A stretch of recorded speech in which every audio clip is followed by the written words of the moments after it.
बिस्मिल्लाहिर्रहमानिर्रहीम। अस्सलामु अलैकुम वरहमतुल्लाहि वबरकातुहू।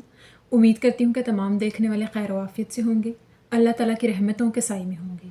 तो मेरा उन्वान अहादीस नबी सल्लल्लाहु अलैहि वसल्लम, मौजू चल रहा था हिबा करने का बयान। तो आज की हदीस है कि सहाबी अब्दुल्ला बिन वाहिद बिन एमन बयान करते हैं कि एक मरतबा मैं हज़रत आयशा सिद्दीक़ा रज़ियल्लाहु तआला अन्हुमा की खिदमत में हाजिर हुआ तो मैंने देखा कि सैयदा हज़रत आयशा सिद्दीक़ा ने कतर का कीमती कुर्ता 5 दिरहम में पहना हुआ था। और हज़रत आयशा सिद्दीक़ा फरमाती हैं कि ज़रा मेरी बांदी की तरफ तो देखो, इसने कभी घर में आम तौर पर भी ऐसा कपड़ा नहीं पहना। जबकि रसूलुल्लाह सल्लल्लाहु अलैहि वसल्लम के ज़माने में मेरे पास एक ही ऐसी कमीज़ थी जिसको मैं ज़ेब तन किया करती थी, और उस दौर की जो भी लड़की दुल्हन बना करती तो किसी आदमी को भेजकर मुझसे वो कुर्ता आरियतन मंगा लिया करती और उसे अरूसी जोड़े के तौर पे पहन लिया करती। सुबहान अल्लाह। इस हदीस मुबारक की वजाहत ये, एक मरतबा सैयदा हज़रत आयशा सिद्दीक़ा ने एक सख्त रेशमी खुरदरा कुर्ता जो कि उस दौर में महंगा मिलता था पहन रखा था। और सैयदा हज़रत आयशा सहाबी से फरमाती हैं, मेरी ये जो बांदी है ये घर में आम तौर पे भी इस कपड़े को पहनना पसंद नहीं करती, जबकि इसके पहनने में कोई हर्ज नहीं है। अगरचे ये खुरदरा सख्त और रेशमी कपड़ा है, लेकिन इसको पहनने में मुझे किसी किस्म की कोई दुश्वारी नहीं है।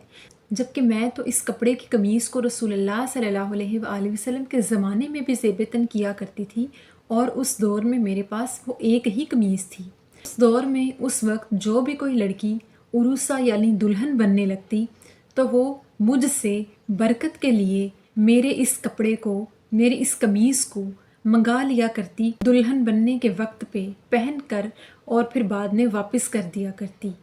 और इस मेरी बांदी की तरफ देखो कि ये इस कपड़े को पहनना पसंद नहीं करती, जबकि इसको पहनने में कोई हर्ज नहीं। तो इस पर सहाबी इस बात पर हैरान हुए कि सैयदा हज़रत आयशा सिद्दीक़ा एक पाकीज़ा और ऊंची हस्ती होकर उन्होंने इतना सख्त और खुरदरा कपड़ा पहना जो कि बहुत ही आम था लेकिन महंगा था। और उनकी इस बात से मुराद ये है कि उनकी मियाना रवि और आजिज़ी और हुस्न अखलाक इस कदर अच्छा है कि उन्होंने आम से आम और सख्त खुरदरे रेशमी कपड़े को भी अच्छा महसूस किया और दूसरों को भी पहनने की तलकीन दी, और बताया कि जब वो रसूलुल्लाह सल्लल्लाहु अलैहि वसल्लम के साथ हुआ करती तो तब भी वो इसी कपड़े को पहना करती, ना कि ज़्यादा महंगे तरीन और आला तरीन मुलायम रेशमी कपड़े पहना करती, बल्कि आम सा ये सादा सा कुर्ता पहना करती।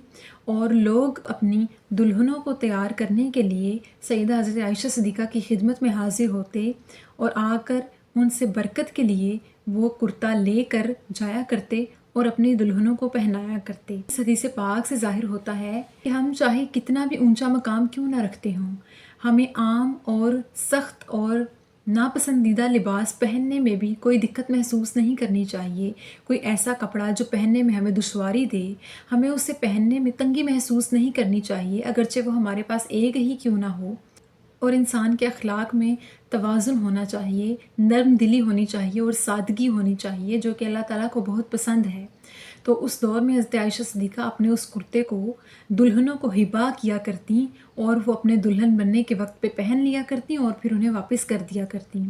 तो अपना कोई भी कीमती लिबास या आम तौर पे ऐसा लिबास जो आपको बहुत ही अजीज़ हो, वो किसी को आर्जी तौर पे हिबा करने में झिझकना नहीं चाहिए और अपने अंदर आजिज़ी पैदा करनी चाहिए। बेशक अपनी कोई भी चीज़ किसी को हिबा कर देना एक सदका शुमार होता है, जो कि अल्लाह ताला को बहुत पसंद है और मोहब्बत का बायस बनता है। और बेशक हमें हदिया और सदका करके मोहब्बतें बांटनी चाहिए और अल्लाह ताला की कुर्बत को पाना चाहिए। अल्लाह ताला से दुआ है कि अल्लाह पाक हमें आका अलैहिस्सलाम की और सैयदा हज़रत आयशा सिद्दीक़ा रज़ियल्लाहु तआला अन्हुमा की सुन्नतों पर अमल पैरा होने की तौफ़ीक अता फ़रमाए और हमें सही मानों में दीन की समझ बूझ अता फ़रमाए और हमें मोमिनीन में से करे। आमीन सुम आमीन। शुक्रिया।